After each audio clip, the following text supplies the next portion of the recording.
Welcome everybody to the second day of the first International Rock Mass Classification Conference. We have had a very nice first day yesterday. We had intense discussions, we had very interesting and I think also important discussions. We talked about the future and critiques of rock mass classification systems in the morning, and then we continued with digitalization and modern technology in rock engineering and rock mass classification in the afternoon. Today, right now, we have a very special part of the program, which is a scientific farewell for Dr. Evert Hoek. Dr. Evert Hoek, he passed away this year in July at the age of 90. And I'm very well aware that in the field of rock engineering and also rock mass classification, there are, let's say, mixed opinions about this work, as there are about all of these systems.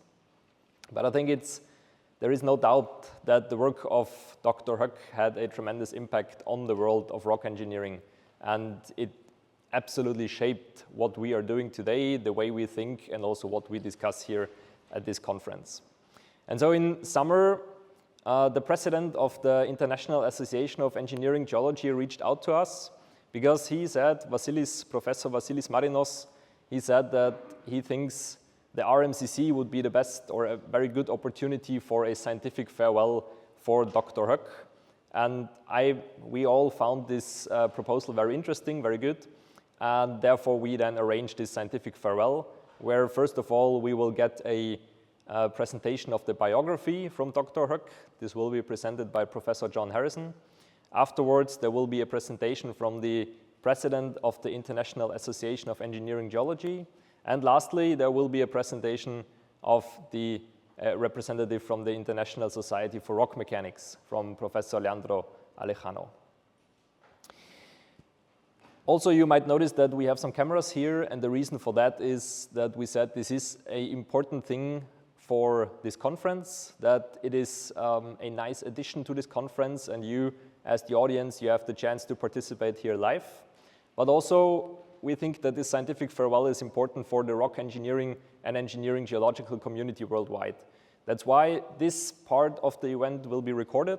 We will then edit it, we will compile it later on, and it will then be presented on IAEG's, ISRM's, and NGI's YouTube channels and other social media channels, I suppose. So just that you don't wonder, if there are questions in between, we will edit this out. So feel free to ask and comment, of course, however you want.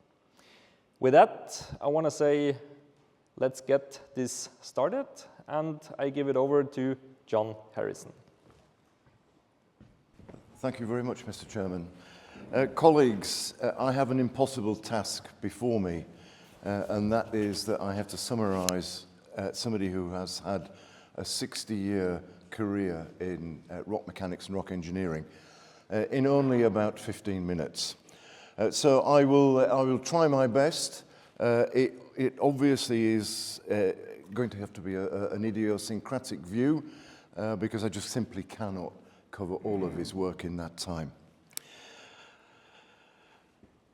I think many people will know that Evert was South African. He was actually born in Zimbabwe, which at that time was known as Southern Rhodesia. But probably not what many people know is that he was actually a mechanical engineer. And I've said that he was a pioneer in rock mechanics and rock engineering, and a pioneer means one of the first people, and he genuinely was.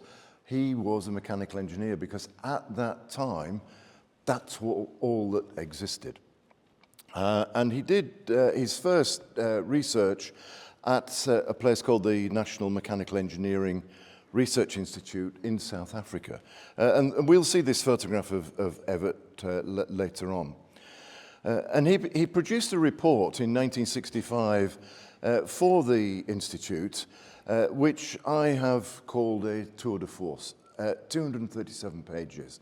Now, of course, I'm not expecting you to look at this report, but that's what you need to know. That's the title, and you can see that it was 1965, and it was produced as part of the Council for Scientific and Industrial Research. And I'm now going to draw some things from this report because I think they're very, very interesting for us as a retrospective. It says that the study is presented in 3 parts. And when one sees a report which is structured like that, one immediately starts thinking, this is a PhD thesis. And I haven't been able to confirm whether this was Evert's PhD thesis or not, but I strongly suspect it was. And we can see that he looked at 3 parts. Theoretical considerations, essentially based on Griffith theory, and then he did some laboratory work and then also looked at engineering application. I'm not going to look at the theoretical considerations here. I'm just going to concentrate on parts 2 and 3. And this is one of the images from this report. And it's a plot of rock strength, what we would now call peak strength. Horizontal axis is the confining pressure, vertical axis is the axial stress. And importantly, when we look in one small part of the vertical axis, we can see something which I think we can regard as a hallmark of Hook's work, and that was normalization. And so we can see here that he was presenting the axial stress results by normalizing them with respect to the uniaxial compressive strength. We regard this these days as just common practice, but at the time, Hook was doing this as a means of trying to tackle the problem of the fact that all rocks were different. Something else which is worth looking at is that every single data point on this plot is labeled. So there is absolutely no doubt as to which rock and which test those points apply to. And I think that's something that we seem to have forgotten, that these days we tend to produce plots and it's quick and easy for us to do so. There is many software packages that will allow us to do that.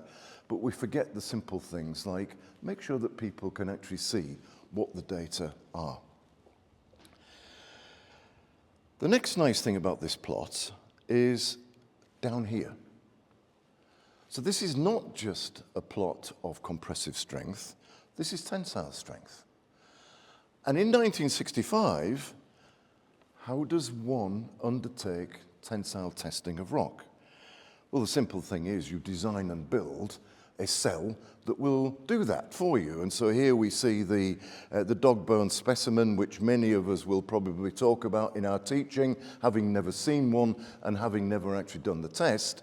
But here in 1965, or probably 63 or 64, Evert Hoek, as a mechanical engineer, was designing these cells which would allow him to undertake a tensile strength test.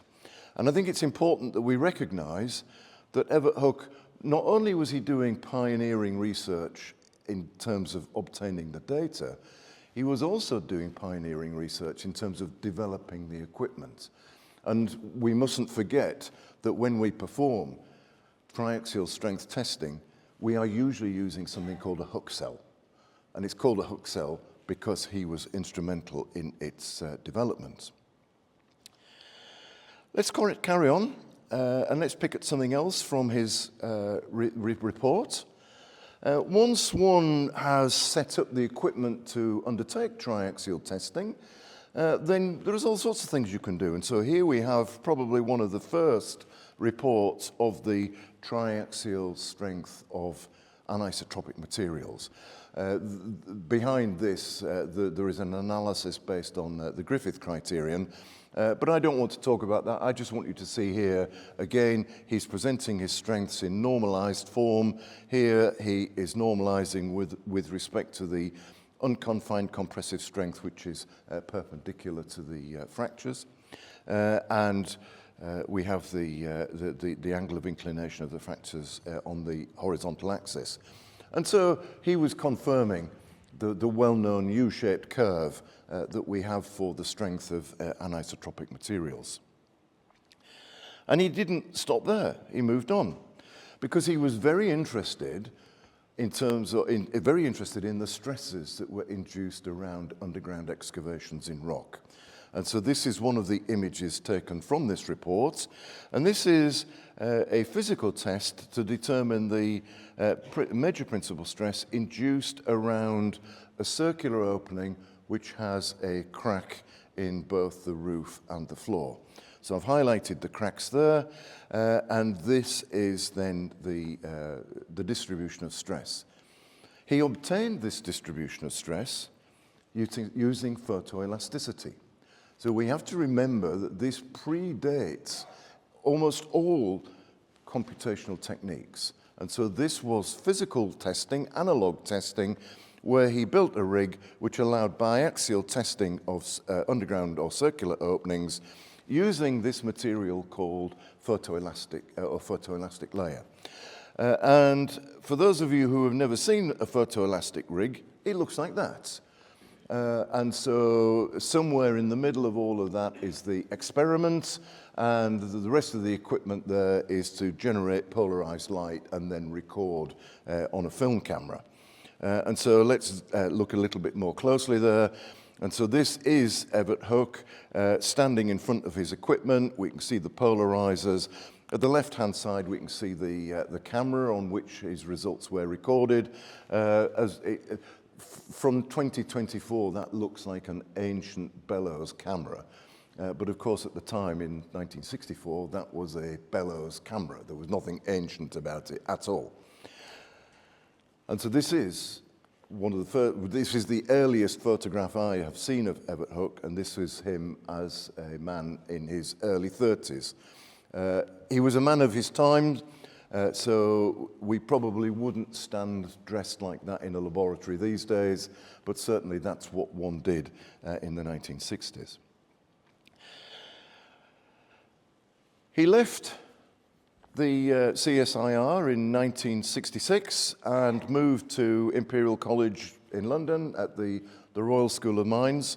And this is where I first became aware of this fellow by the name of Evert Hoek, with these two books. I literally took copies of Rock Slope Engineering and Underground Excavations in Rock last week in order to prepare this. And I think it's fair to say that many people, certainly of my age, will regard these two books as setting rock engineering on its current path. And there are many people in practice who still turn to rock slope engineering and underground excavations in rock as their key texts for their work.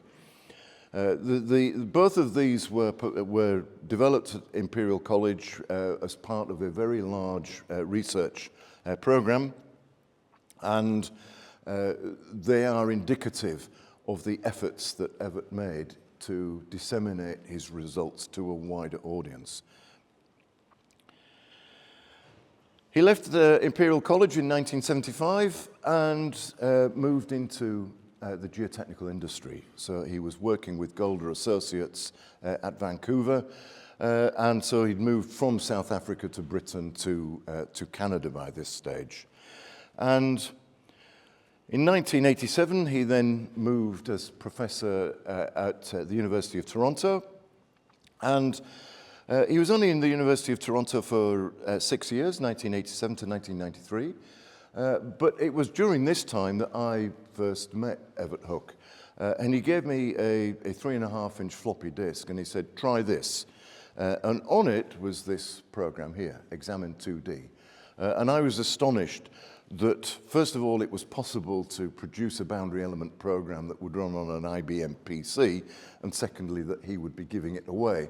But from that early work, the company Rock Science was developed and has now grown into one of the largest software developers in the field of geotechnical engineering. He didn't stay at the University of Toronto long, and I don't know whether that was his choice. I do have some idea of what was going on at the University of Toronto at that time, but for whatever reason he left. and he returned in 1993 to industrial practice as an independent consultant. But that didn't stop him disseminating his results, and so even today you can obtain a copy of this thing called practical rock engineering. And I call it a thing because in the foreword, Evert says it is not a textbook and it will never be published as a textbook, but you can obtain this from the Rock Science website. And it's essentially a distillation of everything that he learned over the years in practice. Now that's everything that he did, but there is something else that I want to draw our attention to, and it is this. And so in 1992, the ISRM began publishing the ISRM News Journal. It was an initiative of the then president of the ISRM, Charles Fairhurst. And this was published and delivered to us in paper form every now and again. I can't remember how often. And if you want the links to these news journals, and I encourage you to do so, here's the QR code. And I particularly want you to look at volume 2, number 2. Because in that, there are 2 contributions from Evert Hoek. And I've called this part of the presentation a cri de coeur, because I think that's what one of these contributions was. The first one, I'm not going to pay any attention to today because I know that my colleagues will do so later, but it was a paper on the strength of rock and rock masses. And if you read that now, you will see it's very familiar material. But what I'm interested in is his letter to the editor. And I remember reading it at the time and being astonished, and having reread it in the last week or so, I think it is still a very salient point to be made. The challenge of input data and rock engineering. Now we have to remember this has been written by an engineer who at that time was probably about 62 or 63 years old. He'd spent an illustrious career in both research and industry. I think he was of an age where he felt that he could say what he wanted to say.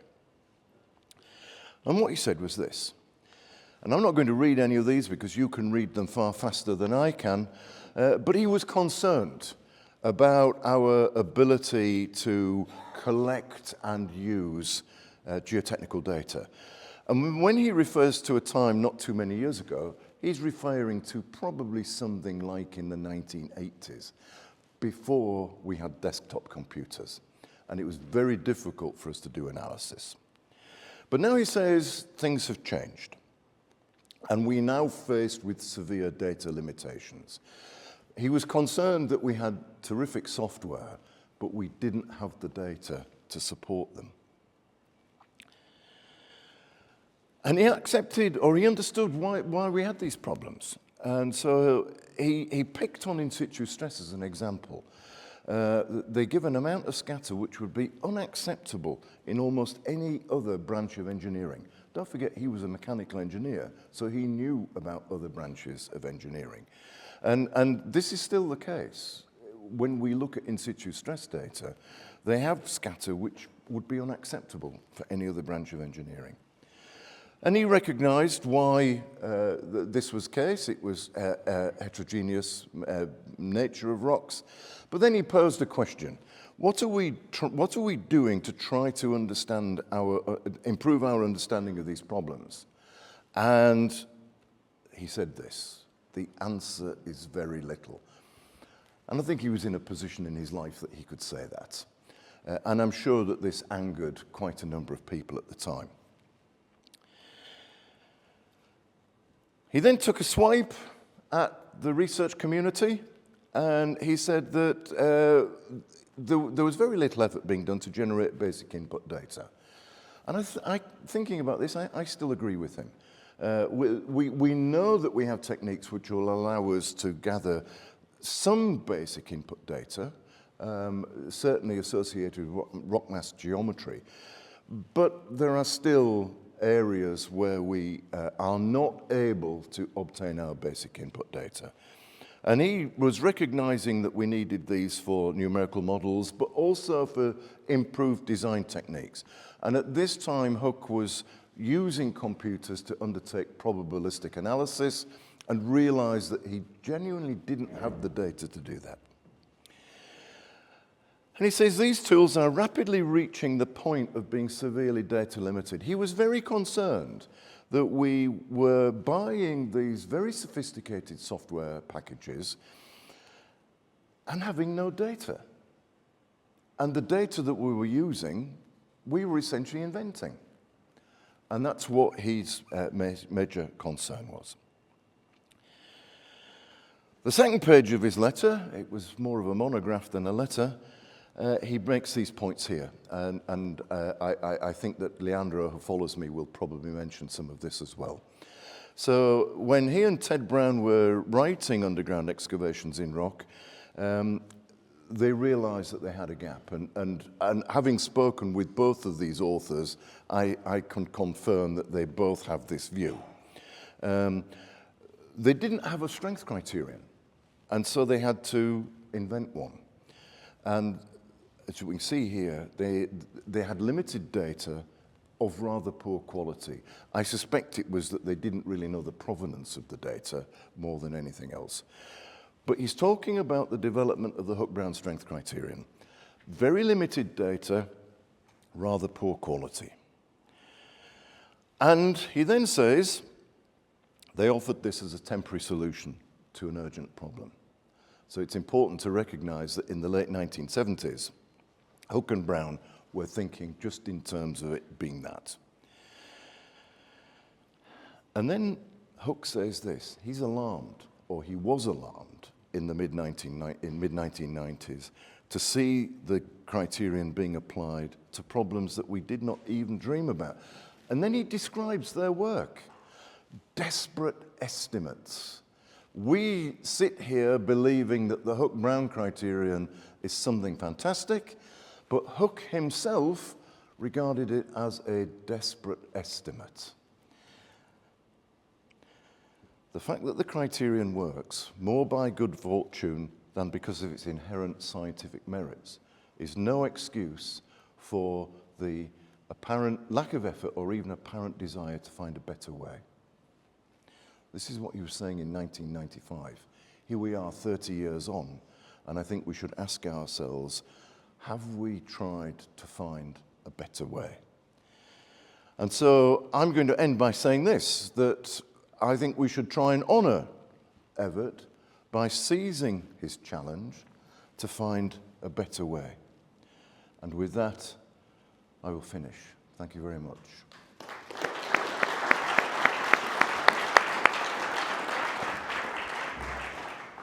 Thank you very much, John. And we move right on to the next presenter, which is Professor Vasilis Marinos. Good morning, Mr. Chairman, ladies and gentlemen. This is a great honor for me being here today. First of all, I would like, from my side, before giving my farewell as President of IAG to Dr. Evert Hoek, to say that we thank you very much for organizing this conference in rock mass classification, and NGI for hosting this event. So we're really thankful for that. I had the pleasure of being here as a student 25 years ago in the summer, so I really have in my heart NGI, and it is a really pleasure now giving from this post right now this farewell for Dr. Evert Hoek. I have to say that we are one of the two missing papers in your slide yesterday with Carter Trevor, who is in Antarctica right now, so we are missing him. His presence here would give a great contribution to this conference, but in any case, I wanted also to acknowledge that. So our presentation will be about reliability mastering, rock mass strength estimation using GSI. So we're not going to highlight the Hoek and Brown. Of course, we're going to link it with the GSI, but we're going to focus in, yes, on GSI, but in general, Evert's contribution to engineering geology, but also to rock mechanics. So this is an outline of presentation. I have to say that if you have listened to Dr. Hoek's presentations, they were very plain. Not a lot of slides, simple slides. So I'm not going to do that. It was his way of giving the presentations. I'm going to have the other way, honoring him. So I have a lot of work here. Of course, I want to run many of them, but since this is recorded, I wanted just to have the slides running in some cases, so this can be available to everybody. So the first thing about, the first part, of course, is about Dr. Hoek. So let's see. We have seen that slides, so I'm not going to repeat that. Yes, we keep that he was a mechanical engineer, and all the evolution Professor Harrison gave us, so I'm going to run this. But you also, apart from the evolution and notes, same Dr. Hoek made, I wanted also to add some distinctions. Of course, he had all of them, actually. And of course, these contributions in the books we all read, and our students read, and definitely what he worshiped was that, okay, he left the academia to go into consulting business and try to give answers to questions. So it was very important to him not raising the questions, finding the gaps that we all make in here, but giving the answers to that. And this was astonishing, but mainly to disseminate this, to communicate. This was a way in communicating with the people all over the world. And I remember his notes saying that a good day to me is when I have responded to all the emails before I go to sleep. So this was very important to him. So Hoek's Corner in Rock Science is a fantastic digital library with many case studies, not only the principle, the same selected papers, and of course practical rock engineering. And he has made many video lectures, and many of them sum up his contributions the last years of his life. I remember emailing to him, and he was really devoting a lot of effort, a lot of time in this late age to how to make a perfect presentation in his eyes. So in order to deliver one of these video lectures, you have to understand that there is an enormous effort behind that. Every slide has had a lot of time spent in order to deliver to all of us, and is as a heritage to all the future generation. So, putting numbers in geology. This was a milestone from our side as engineering geologists, but before going to that, we have to step back a little bit and see where we stand here. That ISS-NGI was born in 30s. ISRM and IAG came about 60s in the geoengineering triangle. So we settled that 60 years ago, around 60 years ago. But this is a constant effort of how we work together and why engineering geology matters in rock mechanics, in soil mechanics. And of course, this was established by the works, by the problems themselves, by the failures, by tragic failures. So tragic accidents and natural disasters brought the necessity of how we describe the geological material, connect it with the geological processes, and how we can differentiate and how this variability that is dictated by the geological history can affect our design and construction. So this is actually when we became important as engineering geologists. But Dr. Evert Hoek not only respected, let's say, the geological knowledge for the engineering problem, but tried to incorporate it through GSI. So he saw a gap in all these characterization of how the geological differentiations can be also acknowledged. So this was a principal contribution for that. And as an engineer, as a mechanical engineer, of course, then appreciated as a rock engineer, was an advocate of geology. So we are really very thankful for that. And he delivered the prestigious Glossop Lecture of London, pushing ahead geology to engineer, putting numbers, geology to geology. We're going to see some more about that. So we know that right now engineering geology contributes through the ground profile, through predicting the ground behavior, and try for a realistic model to be analyzed. And we are also thankful to Berland's triangle for that, because everything that comes from engineers into the world, highlighting the importance of the geological contribution to that, it's founded better in the conversation. So we're really thankful for that. And we know that we had to translate from the scale of the mountains to the scale of the project, and then distinct the ground types and go into and assessing the failure modes, selecting the suitable parameters for any analysis, and then proceed to the design construction, and of course monitoring, validating all our design. So this is the path of our work, and there the rock mass classifications contribute a lot, but we're going to see about that.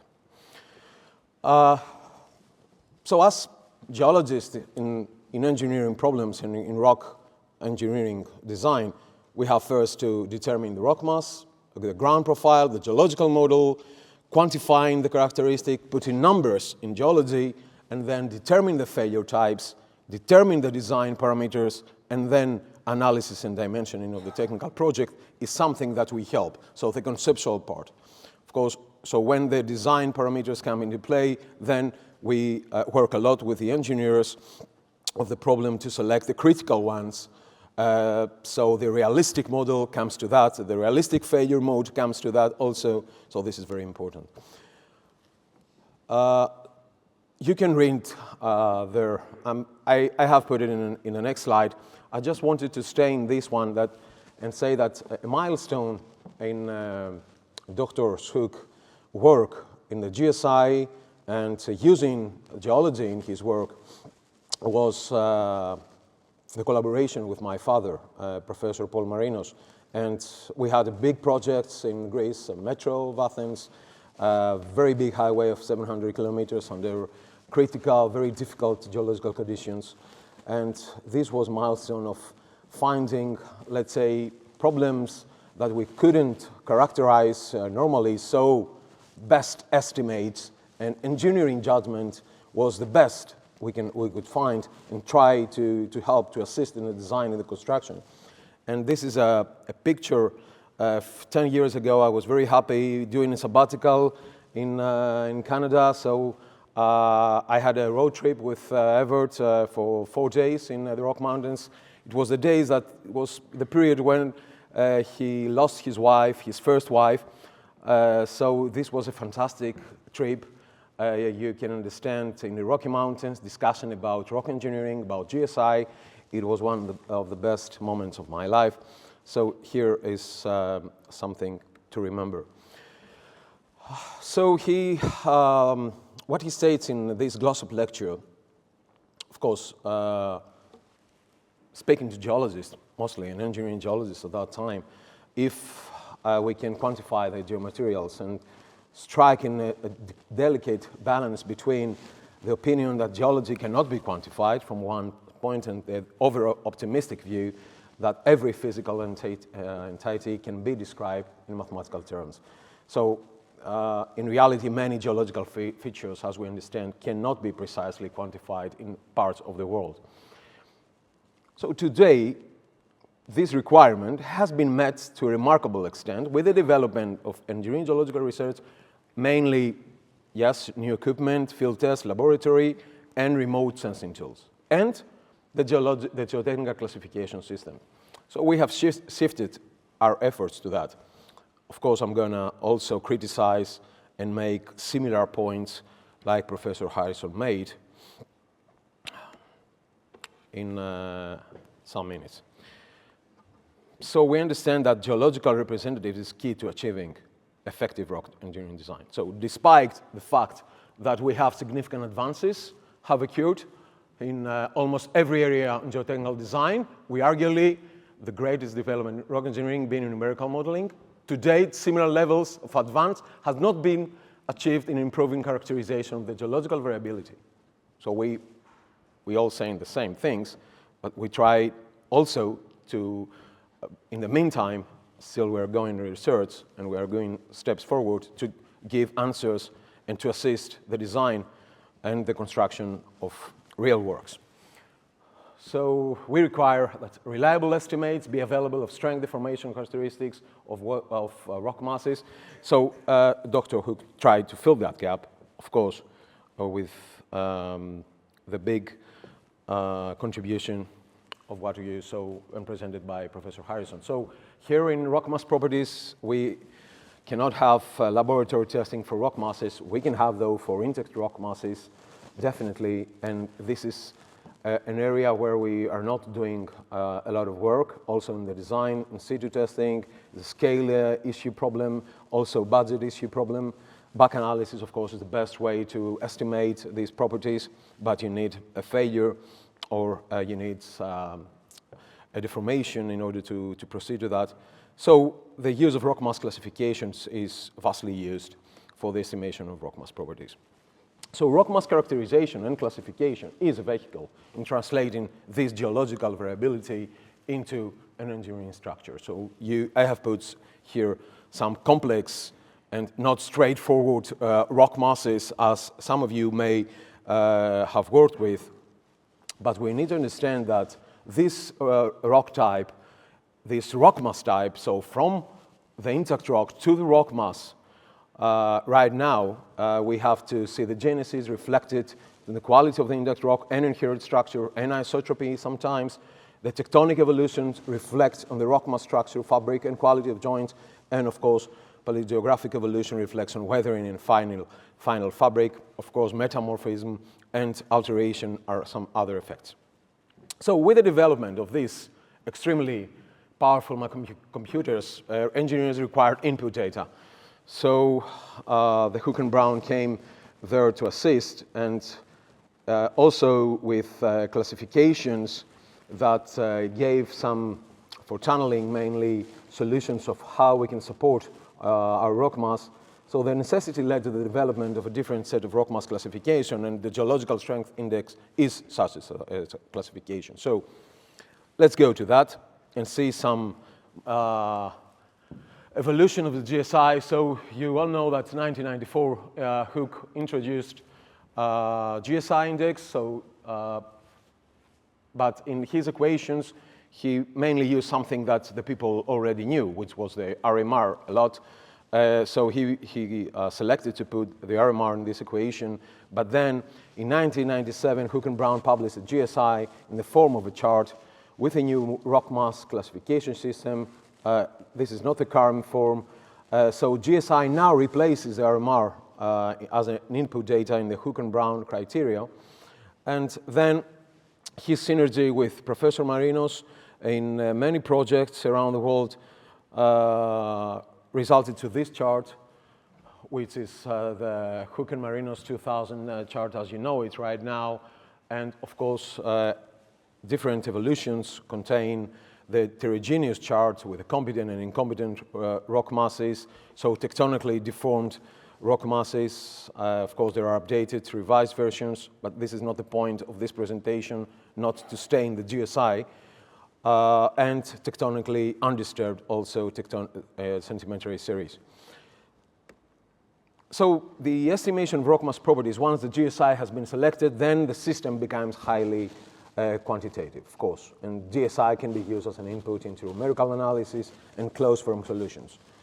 So at that time, always Dr. Hoek wanted to highlight again and again that the GSI is not intended as a replacement of RMR or Q, It has no rock mass reinforcement capability. Its only function is the estimation of rock mass properties. Of course, I will add, as a practitioner of GSI and author of many papers with Dr. Hoek, that also GSI is used for the rock mass characterization. So this is a Hoek and Brown failure criteria. Of course, I'm not gonna speak about that. Leandro is gonna speak about that. But we can see that this is a flow chart in a paper of Hoek in 2013, how we use geological observations, so visual chart or a quantitative chart, and then we go into the Hoek and Brown together with intact rock parameters from laboratory testing, and then we reduce the strength through the Hoek and Brown criteria. And then, depending on the in situ stresses, groundwater, damage factor, excavation sequence, so we can analyze that all sequential and analytical, so we don't need to penalize it through a rock mass classification. We can do it through the softwares, so numerical analysis of overstress and remedial measures. And then, of course, a verification and modification comes through in situ monitoring and back analysis. And all these are attempts to quantify GSI classifications, and we're gonna see over the years many papers. Every 1 or 2 months we receive papers for review, somebody correlating classification systems, the one with the other, or try to quantify that, because we understand that engineers are very comfortable with the numbers in order to reach to a classification value, but the main competence of the GSI is the geological strength index. So I'm gonna focus on that here today. So you see all this running, these quantified charts we have in the literature, and they probably because the same authors felt that this is the best way for us to solve a problem, or for a research, or for a PhD, or to develop, to find the gaps, to find the limitations. So you see all these new graphs and new equations in order to quantify the GSI. So I had to put that. And to the question that was made yesterday, I think to Elmo, that was about the veins. And this is a fantastic work by Jen Day from Queen's University, Day, Didris, and Hutchinson, how they really evaluate this sealed. I think that this question was made by you, or no, by Professor Mercer, about the veins. So this is a job focused on sealed joints through veins. And the same quantified material Hoek et al. For 2013, together with Trevor Carter and Didrix, and some other quantitative charts here. So I'm not gonna stay in detail about that. And this is, I think, the most recent one. So we go back to this basic chart, which has the structures as you know it. So you need to identify the structure of the rock mass, and then the surface quality, the surface conditions of the rock. And you do that from outcrops, you do that from borehole drillings, you do that from face mapping or for excavation during construction.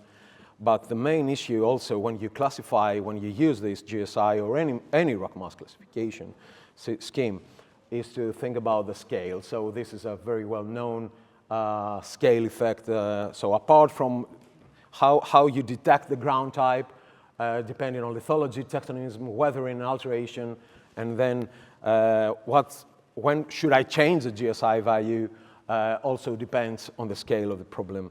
So I'm not gonna speak about that. So you may have an isotropical failure when the GSI may not work and the Hoek and Brown should not be used, and on the other scale that this can be used because it is within the limitations the authors have developed that within the range of application, sorry. And I remember I was in an outcrop in Greece with my students in a field work, and my father and Evert, they were making a holiday in northern Greece, so they knew where I was, and they stopped for 1 minute, and I said hello, and I said, I'm just describing why the students should not be using GSI here. So it was, and he made like that, and he left afterwards. So I'm gonna come back, some comments about that.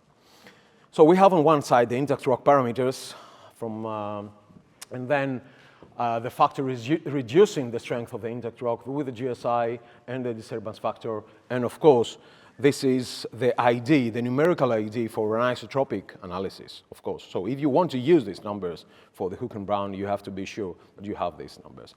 What we get right now, so I strongly agree, is that many companies, they require very fast numbers. This is a very stressful situation. Somebody to give fast some rock mass classification numbers and some uniaxial compressive strength and the laboratory and MI values, so nobody does a triaxial test.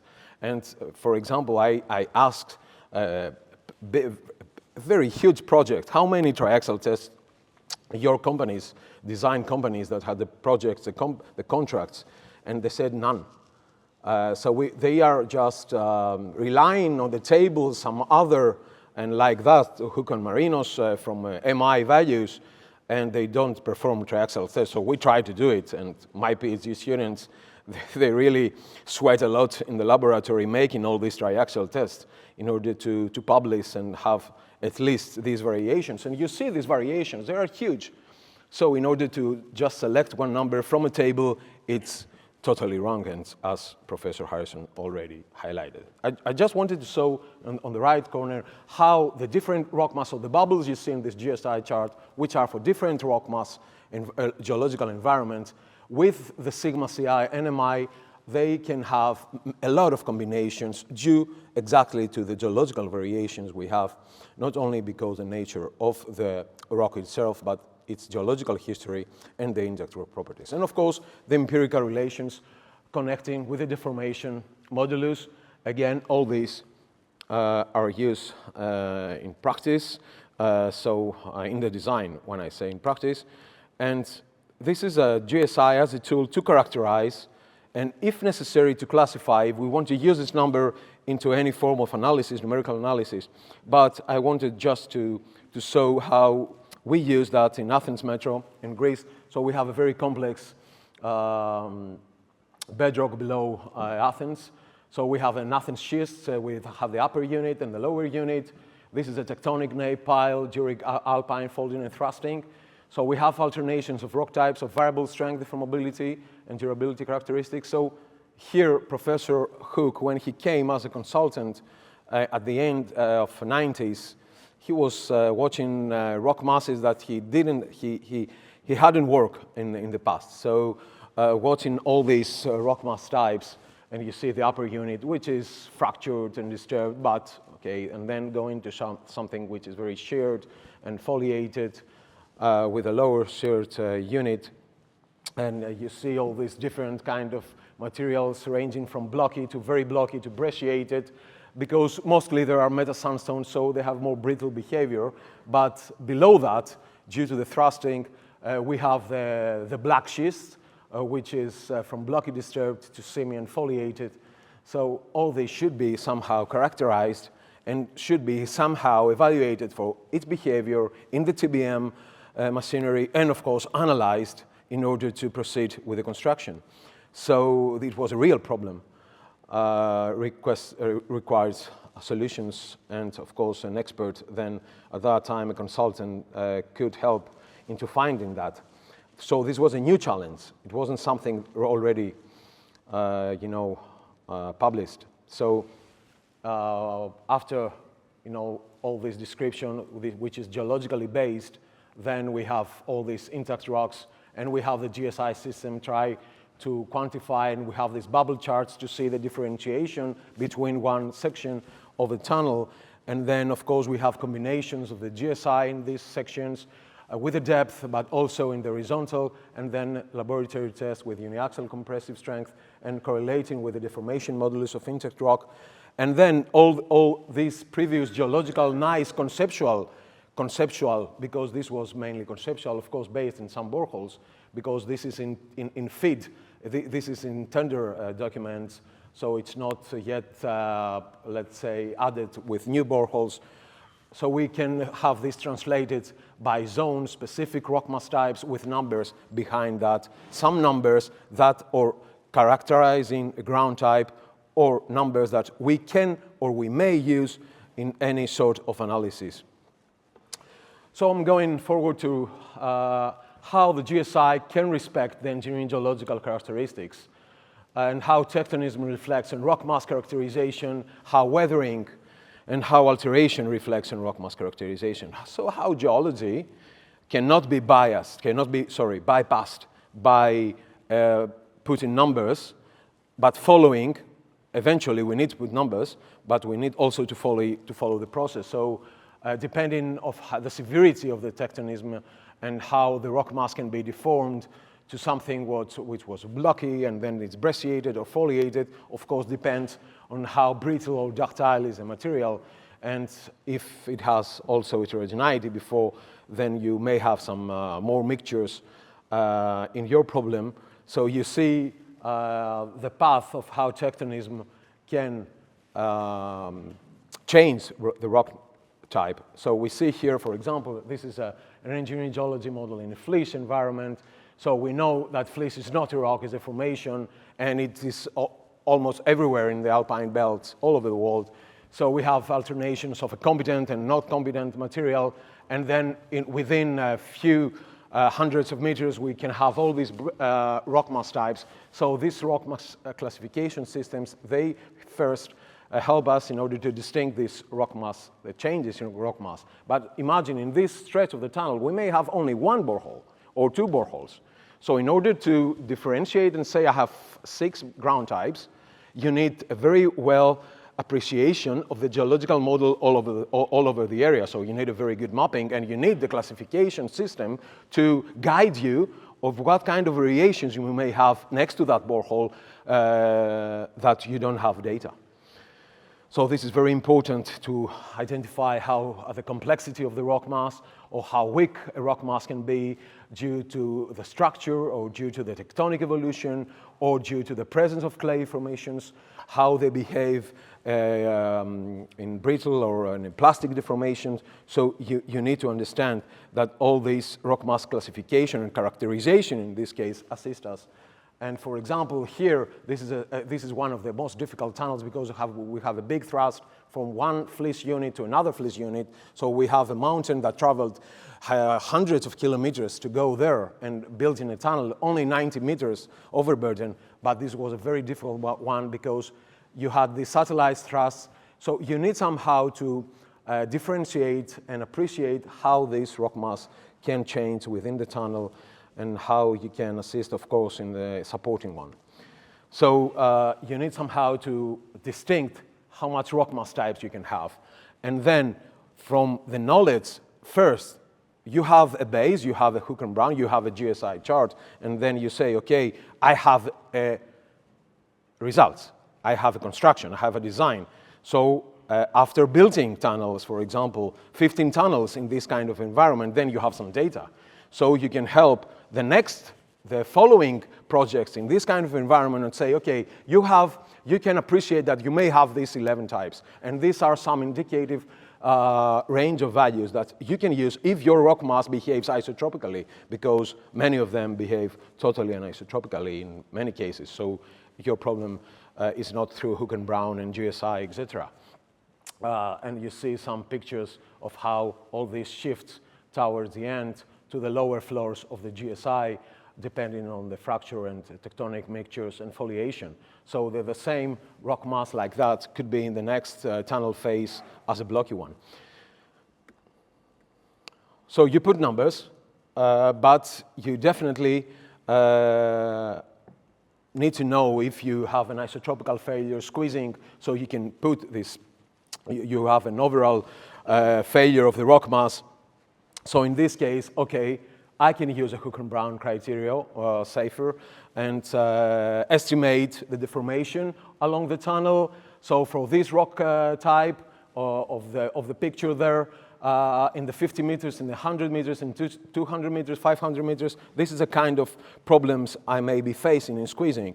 And this is a more recent project in Romania. This is a big TBM tunnel, so you need to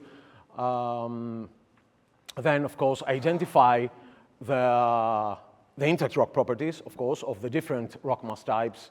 you have the lithologies, but then you need to identify all the ground types you have. So from using a classification scheme that can help you and putting not just numbers, but try to assign what you expect on your tunnel face and then put the ranges, and of course, not only numbers, but a range of values, because this is an empirical relations. There is no point of saying that the GSI is 28 or 28.5, etc. So you need to provide a range. But before assigning all these numbers to every ground type, the next step, before using, not assign, before using these numbers, the next step is to assess the failure mechanism. And then, after you assess the failure mechanism, here you see a chart after 70 twin tunnels in Greece that we have in different kinds of rock mass types and in situ overburden. So after you have identified for every ground type within your tunnel, within the in situ stresses and groundwater regime, you need to find the possible behavior types. We had yesterday a fantastic also presentation on that in TBM selection. So you see that in practice, how we did that in this case. And then you connect that with the geotechnical unit. We haven't used GSI yet. We haven't used any rock mass classification. We use our engineering geological insight first. And then if we want to see which kind of numbers they can help us in order to quantify the problem in some cases. Yes, then along the chainage, we can see in these different ground types, so you see these different levels, how much squeezing we may have predict along the tunnel. And of course, the mixed ground conditions that we may have and how they can dictate the TBM selection.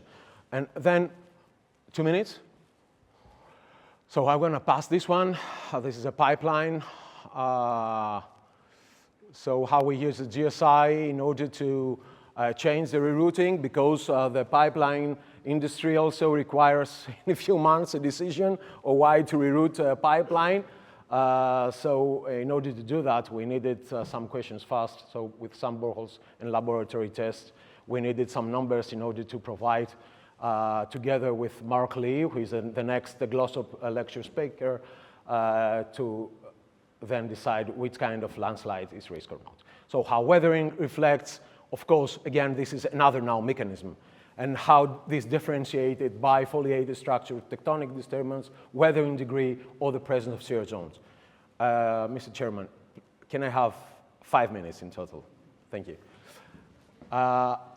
So you see here how the weathering degrees can reduce also the index rock, but the appreciating the rock mass strength. So these charts, these tables, are not for a practitioner to take this ratio and put it in the equations. Is to urge the practitioner that, you know, you have also this problem. Apart from the GSI, you have also to appreciate the index rock parameters. So in order to evaluate that, we suggested also in this high weathering profile, so when we shift from moderate weathering to completely weathering to highly weathering profiles, then the GSI dramatically reduced. So these surface conditions should be replaced by the weathering degree based on the ISRM levels. And then how alteration reflects on rock mass characterization. So you understand that here, for example, in a phonolithic complex, so how moderate or severe an alteration can be, you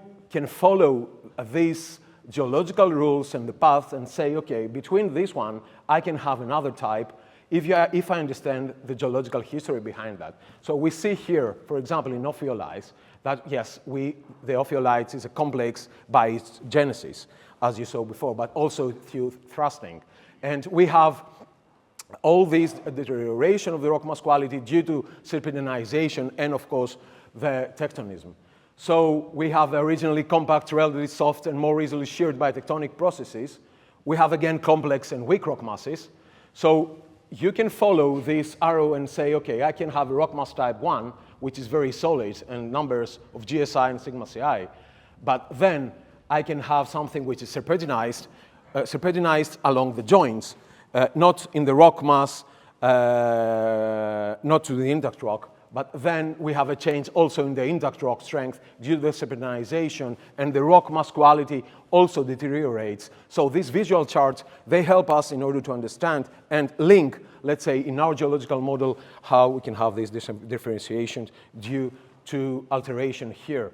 So you see how the GSI changes, how you see also the uniaxial compressive strength, and the MI towards the last case where your rock is totally foliated. And this is not only due to tectonism and weathering. This is due to serpentinization during the crystallization of the magma. So it can happen everywhere in your tunnel. And this is a yielding support system in 600 meters in one of our most difficult challenges. And very high, very big landslides in this kind of material, as you see here in ophiolites. So, discussion. Somebody says, okay, discussion, so he closes the presentation, but I see 20 more slides here, so I'm gonna close that.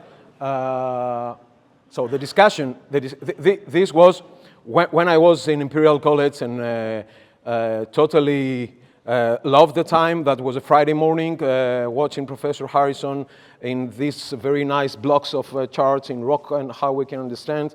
But also my mentor in engineering geology, apart from my father, Professor De Freitas, he gave me an assign for, I remember, in presenting about the rock mass classifications. And he was provoking me because he knew that one of the authors was my father. So he put me in this position. And this is, of course, that the rock mass classification should not be used as a cookbook. We all know that. But here, this is an example how two different rock mass types can have exactly the same GSI value, so exactly the same intact rock type, exactly the same tunnel overburden, and exactly the same RMR values, and have totally different behavior. So a classification value cannot be dictating, let's say, our approach, and can be used here, for example, in both cases, GSI and Hoek and Brown is out of, let's say, they are not dictating the support system, let's say. So yes, we can use them in an analysis and have a documentation in our deliverables, but they're not dictating the measures. So we need to appreciate first the behavior and then use these numbers. And this is a slide I got from Trevor last night. So you see that GSI and Hoek and Brown criteria is incredibly powerful through the MB, through the Hoek and Brown. I'm not gonna talk about that because Leandro is gonna speak afterwards, but here is a link of the range of GSI and where Hoek and Brown works well, and when we get to the lower end, to the squeezing conditions or the brittle conditions. So we totally change our perspective on how we're working our problem. And then we need to understand that if the approaches we apply associated with the appropriate factor of safety based on the degree of uncertainties are satisfactory, provided they are not erroneous, and we said that there is a good percent that they may be erroneous due to this variability, it is obvious why the geological judgment must be always important. But I want to stay here and say that this geotechnical classifications value, a drone, a geostatistical analysis, satellite images cannot dominate up in any other judgment and cover their works and tasks. I see my students, I see my PhD students, which they have listened again and again, how much time they spend in the field. And they take the drone, they take the LiDAR, and they take the boreholes, they give the numbers, they do a geostatistical analysis, they're happy, they continue, but they are not suffering too much in the field in order to try to find questions, because at the end, we should be, our work as engineering geology is to able to answer how the ground works, and how we classify and quantify the ground materials. So we need to understand that Dr. Evert Hoek appreciated that very early in his career, in the role of engineering geology in rock engineering analysis. Even in more straightforward, like for example here in Norway, that you have more straightforward geological information. The geological differentiations can be these minor deficits of the rock can dictate a totally different mechanism. So please, I'm not gonna read about that, but I have to also put that especially a specialist in soil mechanics, rock mechanics, and engineering geology, how should be also taught. In conclusion, so I think we must all agree that rock engineers have to work with the limitations of available technology, and some of the most severe limitations are associated with the estimations of rock mass properties, definitely. And efforts to overcome that have resulted in this development of the GSI and the other rock mass classification schemes, and can be regarded as interim solutions, for sure. And these efforts has been in most cases useful, since there are few practical alternatives available. So you see here, for example, in slopes from a work, how much all these classifications are used in the GSI and the RMR and Q, and in the tunnels, we showed that yesterday, so they are used in practice. But we need to understand that we need to validate all these by monitoring and check them till the time we can have these quotes. So Hoek and Marinos in Europe 2009 said that we look forward to the time when these numerical tools will allow us to at least calibrate better, if not replace some of the empirical methods, such as the GSI classification and the Hoek and Brown criteria that we use today. And after the personal communication with Hoek is that my long-term hope is that numerical tools such as the synthetic rock mass and its offshoots will eventually enable us to replace classification type approach, or at least calibrate these classifications. But it may be a while since these hopes can be realized. So you need to understand that Dr. Hoek, not to understand, but I need to share with you that where you are in the mountains with a room next to you full of designers, full of constructors, full of engineers, and you have a landslide, an active, and you need to decide, because you have a huge budget issue, and you have a tunnel with severe squeezing, and somebody waits from the expert to give the results. Dr. Hoek never relied on the GSI value of the Hoek and Brown. His first appreciation was to understand the problem, and the next morning, when he was coming in the breakfast, he has made a kind of analysis in order to prove his way of understanding the problem and how should be this solved. So he never came with a GSI number of the Hoek and Brown in order to solve this. He was a pure practitioner, but at the same time tried to balance that and to prove that through this kind of analysis. And you see, through an extensive, many times 10, 12 days in the field, watching all the problems every 2 or 3 months, this is the kind of documentation needed to be sorted out within 2 days.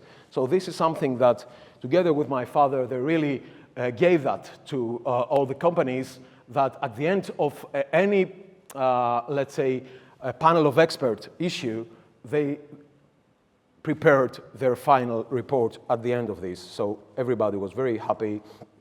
And this is another memory when they had a blackout after a storm, and they went in the parking room they opened the car engine and they plugged the computer. At that time, I was a student, and I was only lucky to take Dr. Hoek from one place to the other and talk with him. But now, as a president, I'm really honored to give this farewell to Dr. Evert Hoek. So this is our announcement after his passing.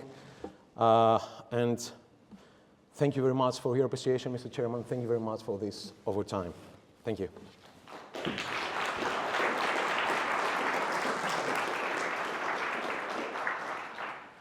Thank you very much, Professor Marinos. I think this presentation demonstrated well how Dr. Hoek's work was infused with a high appreciation for engineering geology right from the start. Due to the advanced time, we will move right over to the next presenter, which is now a contribution from the ISRM, and the representative is Professor Leandro Alejano, who will now continue with talking about what happens then basically in the world of rock engineering and rock mechanics with the geological information that we just saw. Leandro, the stage is yours. Okay, thank you, Georg, and Thank you for inviting me to be here. And yeah, I'm honored, and I think the ISRM as a society is honored to be here, contributing to this tribute to Dr. Evert Hoek. So I was invited to do that by you, and also in the name of Professor Sequan John, the president of the ISRM. Thank you for inviting us to be here.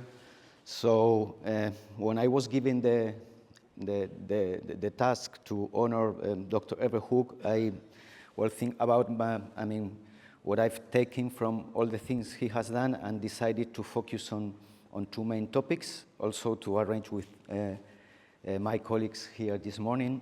So I've entitled this talk From Intact Rock to Rock Mass Strength as first part, and then I will talk also about practical rock engineering approaches. So let's start with the first one, and I would like to put things a little bit into context. So the International Society of Rock Mechanics was founded in 1962, and one of the reasons to found out, as Professor Marinos has expressed, was a number of terrible accidents that took place during these years, including the failure of different dams, and also big mine accidents like the one in Coalbrook in South Africa. And those are the words of Professor Hoek, saying, it was important to try to better understand how things were going. And in fact, our organization, ISRM, was founded in 1962, and the day before it was founded in Salzburg, in a group of engineers led by Professor Miller. He has an interview in a radio station, and the reporter asked him, "Do we know the strength of rock?" And he said, yeah, for a test in laboratory, yes. For a rock mass, no. This is why we need to determine, and this is why we need an International Society of Rock Mechanics. So in the very heart of the foundation of our society was the idea of how to estimate the strength of a rock mass. Something at this point was really difficult to do. So as well appeared there in the words of Professor Müller, you need to know this behavior as the first task to safely lay out and make construction able to give answer to the questions for the design of big engineering works. So, well, this is a picture taken from a book of Professor Mullin in 1963, explaining that, what was happening when a slope in a rock mass was in some way falling, but still they were not able to have an idea of what the strength of this rock mass is. So the big problem was to move from love to reality. That was the problem at the time, but based on, well, different failures that are still taking place every year in rock mechanics, probably it's still an interesting question to improve in our way to ask that.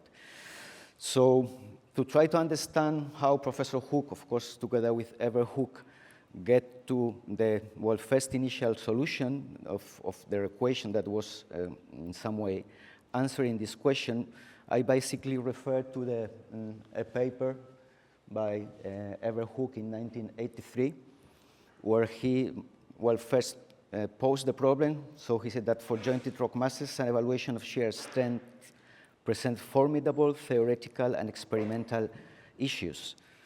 And also he mentioned that it was absolutely important to look into the geology.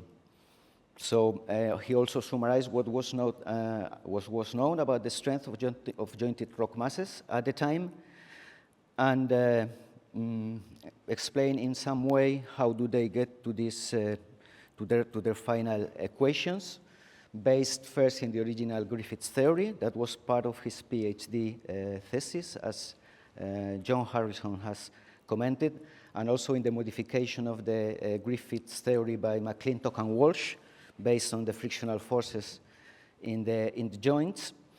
And then they start to compare strength results to different possible failure criteria. And he refers that in deriving their empirical failure criterion, in this case looking for intact rock, the approach was one of pure trial and error. So basically based in a lot of test results on different rock samples and the normalized representation that Professor Harrison has mentioned. They just choose the criterion they use over the many alternatives, just lighting the good predictions and convenient application to typical rock engineering problems. So, at the time, during the 60s, many people were doing testing in the labs, and this is an example of Richard Wieniawski, where, the more envelopes for strength failure criteria follow a non-linear, let's say, non-linear trend. No? This is for the fracture initiation that can be a little bit more straight line. And those are pictures for the book in 1980, and I'm talking now about intact rock. And we can see that they obtained very good fits to this type of parabolic curve. But then, they have to move to the rock mass. And this is something, at some point also of my career, we decided to do this test on jointed using rock. So that's why at some point I review all these nice papers, and I do love the result they were obtaining at the time and the way in thinking. So a number of researchers do this small test using typically an engineered material plaster with, this is Brown and Trollope, 1970, in unjointed material, and this same material with two joints with different orientations. So they first look at the failure mechanism. So of course, depending on the type of rock and the angle of jointing, you can see here the most relevant mechanisms they were observing. But, as Dr. Hoek states, since there are a large number of possible combinations of block shapes and size, it's obviously necessary to find the behavioral trends which are common to all these combinations. So they were looking for a particular type of equation that could, take into account all these possible problems. This is the representation of the results of these different tests. So basically, they realized that, they're noticeably curved in all, so a linear strength law may not be applicable, as we've said before. And he also saw that for both the jointed and unjointed samples, they need a power law, and the systems can behave in a very different manner according to the presence of joints and to the orientations of these joints.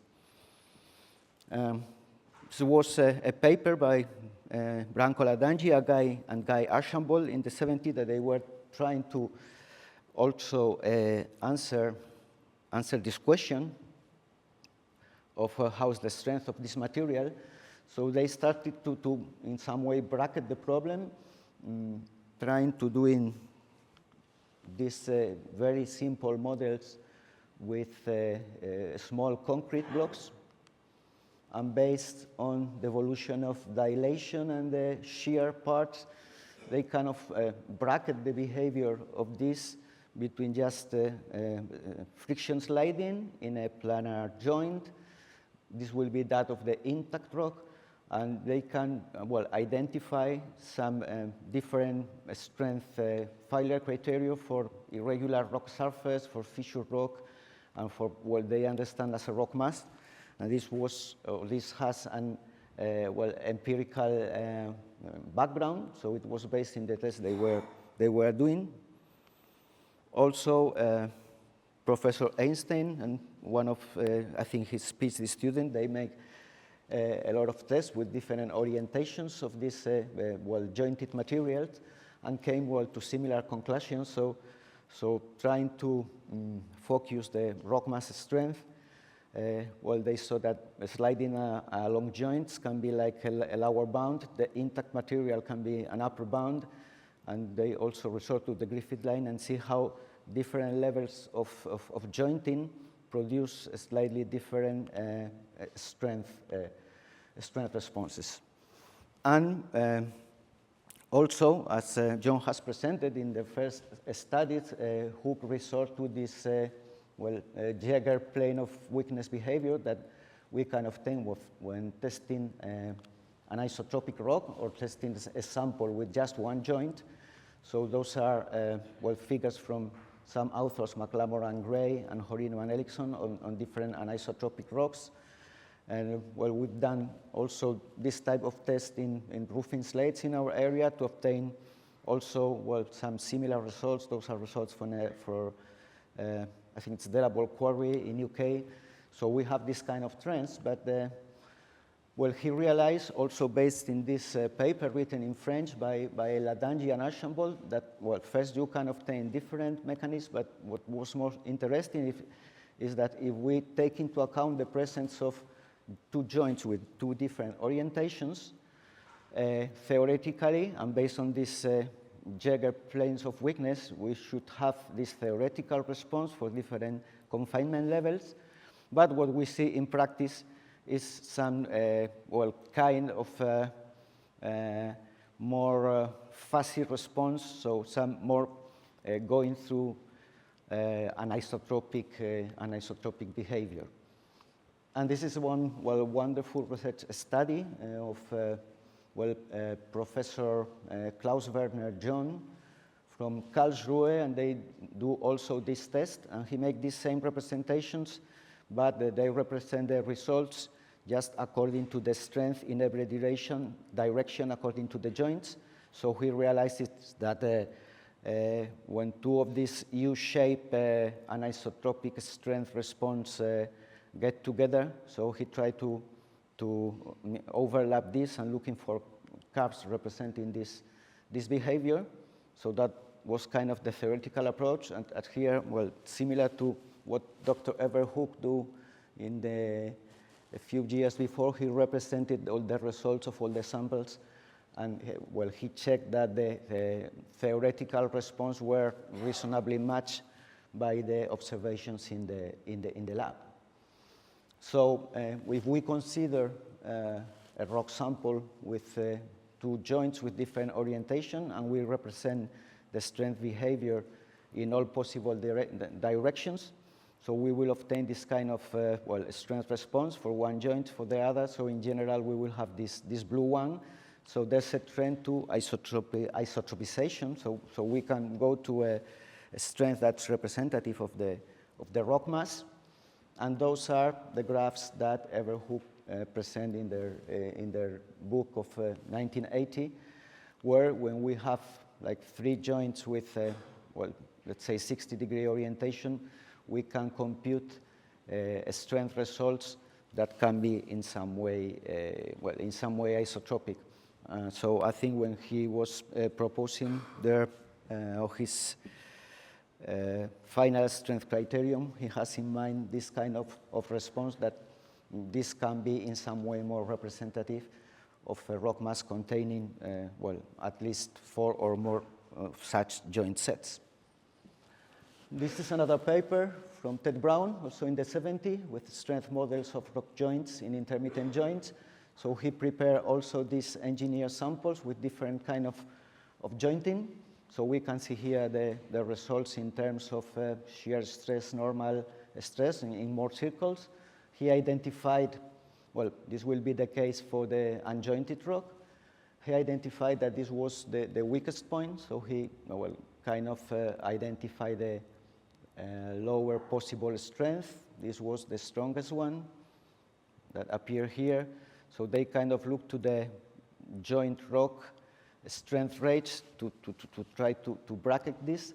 And in this particular paper, observing the response and where every joint was broken, he tried to compute the strength of this, taking into account the part broken through intact material and that occurring through joints. So, at this point, Ted Brown proposed this formula, and he compared the calculated results with the one measured based on their test with a, reasonably good approach. Of course, not perfectly accurate. So I think also this idea was behind the proposal of the failure criterion, which probably the final equation was based in these results of tests on Panguna andesite under different conditions. So I understand Dr. Evert followed these projects for 20 years, so they have a good number of tests on this intact andesite rock, but also results in undisturbed cores, recompacted samples, fresh to weather samples, moderately weather samples, and highly weather. So he rated this as, well, kind of rock mass using two types of classification, this CSIR classification, which was, well, similar to RMR, and also the NGI quality index Q. So, well, based on that, he was able to, like, fine-tune their equation to eventually, well, propose the well-known failure criteria. So this is representation of M and S values in relation to the rock mass classification approach. So, well, this is where I want to come in this part. In 1980, well, they proposed the formulation in their book, then they use RMR, no? They resort to RMR, and later on to GSI, and you know the rest of the story because Professor Vasilis Marinos has explained in good detail. But I mean, in some way, if you were an engineer in the 60s, you don't know how to estimate the strength of rock. So you have no idea now. I mean, it's very easy at least to have some orientative values that you can start to play with. And of course, you have to look at a number of other things to make sure that this will work. But in some way, the foundational ISRM problem of what is the rock mass, the strength of a rock mass have been solved for that. So that's why we are well happy to honor Dr. Evert Hoek, and it was well an incredible achievement. Yeah. This is, well, kind of the same letter response of Evert Hoek that John Harrison has commented before, and well, you can well read what Dr. Hoek saying about their own well criterion. So, I mean, I highlighted that because I think it's interesting. So he said that to propose their criterion, and probably the data I have shown was the base of that, but they work on very limited data of rather poor quality. And, well, in fact, he was taken aback of how it has been, or his criterion was applied to a lot of different situations, you know, using, and I mean, still we have not probably moved forward much using the same estimates that were made 15 years ago and now 35 years ago. So yeah, I mean, I recommend you to read that. It's kind of very interesting. And we have here also, well, Dr. Hoek, that was in 1991, given a presentation in the official day of the Spanish group of the Rock Mechanics Society. So yeah, he was a very kind man, always ready to help and to explain things. And I was one of the people that was sending him mails, and he answered me. So I'm also personally acknowledged for that. And well, I mean, if I presented all this data, is because, well, at some point, as I've said, we have done a lot of tests, mostly focusing to understand post-failure behavior in our laboratory with, in this case, we use jointed granite. So I have a very skillful student that was able to do these very nice samples with different number of joints. And well, you can see the kind of response of intact, slightly jointed and highly jointed rock, and we can see perfectly how the trends of decreasing strength, decreasing deformability, and also decreasing dilation trends can be observed in line with the appreciation of Dr. Hoek and Brown. So that's the end of the first part of my talk, and I will move to the practical rock engineering approaches. So to introduce that, I'm going to tell you a little story. My PhD thesis supervisor was Professor Ramírez Ollanguren from the School of Mines of Madrid. And in 1966, he was working for a mine, so he was invited to follow a master program in Newcastle in England. And this master program was led by Professor Potts, who I think he was a specialist in this kind of observational approach. So well, he went there when he finished his master thesis, and he told me, this professor, about the conversation with Dr. Potts. We were in 1968, and Dr. Potts says, oh, you know this hippie, these flower power people from the Imperial College in London, they do wonderful mathematical things. Yeah? You see the results and the slides or how it looks like, and well, this is really nice. But the problem with them is that when you go to a mine and a pillar is failing and you have a problem in the tunnel phase, they don't know how to do. So that was, I mean, the view of the rock mechanics were at that time, and I think he was right. And I bring this story here because I think that probably the most relevant individual that has made that all these mathematical approaches or numerical approaches can be used in daily life engineering, that's Dr. Evert Hoek, and that's why we honor him here today. And well, to comment briefly some of the most relevant contributions, probably not the most relevant, but the ones that I have been of more help to me, I will just comment, well, these three short topics presented in his book, in Practical Rock Engineering. So when is a rock engineering design acceptable? This was, in fact, based on a talk of Dr. Hoek when he received the first Mueller Award. So that was the most relevant award of the ISRM. I will briefly talk of the analysis of rockfall hazards. And another example I used to present to my students to understand how things work or how to take a formula and full it of real engineering sense. So I will briefly comment these three cases. So in his chapter, when is rock engineering design acceptable? Well, he starts that stating that there's no unique factor of safety or probability of failure or number that can be useful in every case. So the important thing is look to every structure, to every problem based on its own merits.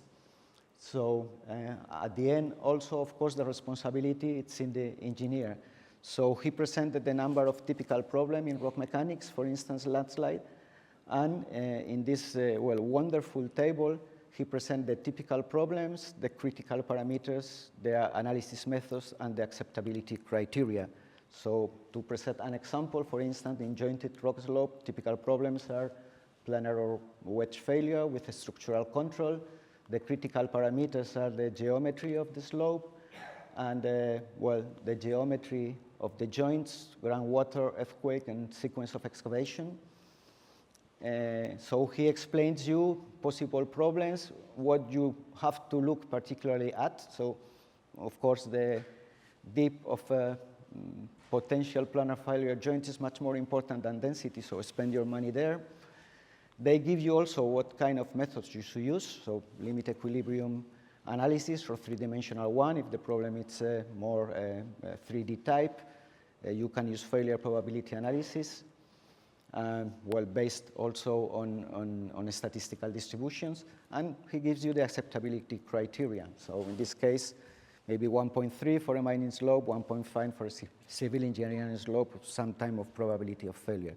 So he gives you the keys to focus this problem from, well, a lot of different typical cases. So in my life, 2 or 3 times, I came across new problems, and just looking at that, I mean, just after reading these, well, simple ideas, you have a more clear idea of the focus or what you should look at when analyzing a particular rock engineering problem.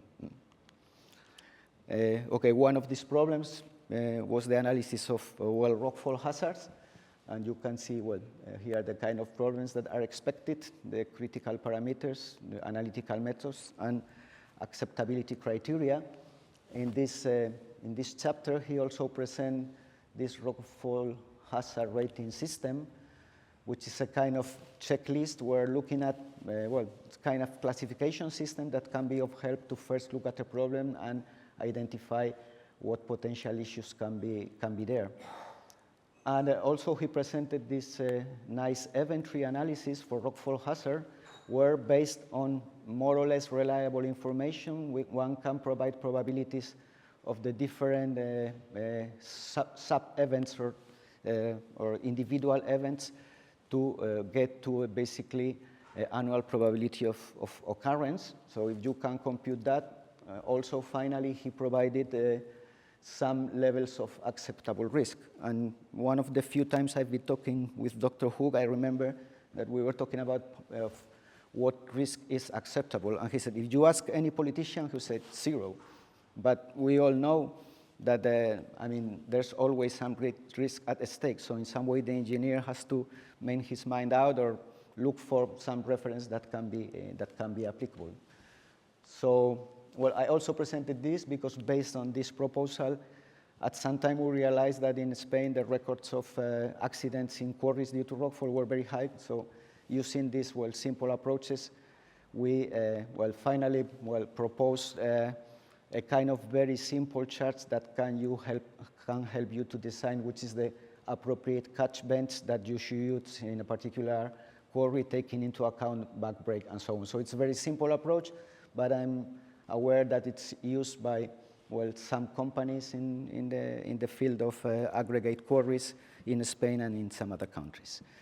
And the last problem I want to, well, recall here, it's this slope stability problem in Hong Kong, where, well, he proposes this well-known formula to analyze planar failure based on the forces acting on the case. But I really learned a lot reading that for the first time, and as I told you, I use it with my students because, well, the first thing he does, I mean, he kind of put a full sense on it. So how can we use this formula? Okay, so let's think factor of safety is 1, so let's represent the values of C and A for the different possibilities available. So, I mean, for every one of these possibilities, that can be, well, only the bench or the whole slope, occurrence of a tension crack or not, saturation not. So we have these, well, different lines. And so if the strength is below this line, we have problems. It's over this line, we don't have problems. So that means that 6 out of 7 cases, that's not a problem. And the only possible problems would be if we have a saturation condition together with an earthquake, and you can check if this kind of situations were possible to occur in this slope in Hong Kong at the time. And then using this simple formula again, he analyzed how changing the different potential input parameters in terms of, well, geometry, but you can use it also in terms of anchors and so on. You can move the factor of safety to a level that it's acceptable for you. So, well, all in all, in this case, well, the option finally chosen was to reduce the slope face angle, just cutting down to 35, so basically removing all this big wedge. And in fact, well, they proposed to do that, and they do it, and they use the money they recall to pay in some way the stats there. And they don't have data at all in the beginning. He also, well, recommended at some point to make some tests. But I mean, I've been often in this kind of situation, so they call you from a quarry, said, Leandro, we have this problem, what can we do? So, I mean, you have no information at all, so try to start with this kind of approaches. I think it's a kind of a good idea. So I will end this part of my talk with a quotation that I use often, that was in the preface, in the foreword of the Hoek and Bray book. And they said that because the rock mass behind every slope is unique, there are no standard recipes or routine solutions which are guaranteed to produce the right answer each time they are applied. So for the sake of rigorousness, I present here the references I've used to present that. And, well, do we know the strength of the rock? Yeah, for intact rock, yes. But for rock mass, probably not. So that's why we are here today. But yeah, thank you to Dr. Hoek to help us to solve, at least in the first level or in the first approach, this problem, and why he's probably the first Mueller Award recipient in our society. So thank you for your kind attention.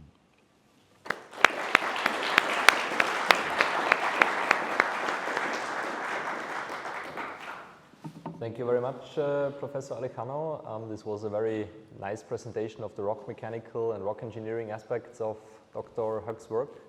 Is there one or two comments, perhaps? Otherwise, I would say we can close this part. So thank you very much, Leandro. Thank you very much also to John Harrison and to Vasilis Marinos for their contributions. And yeah, then I would say let us close this scientific farewell for Dr. Evert Hoek here at the first International Rock Mass Classification Conference in Oslo. So everybody who is eventually watching this in the future, goodbye from our side.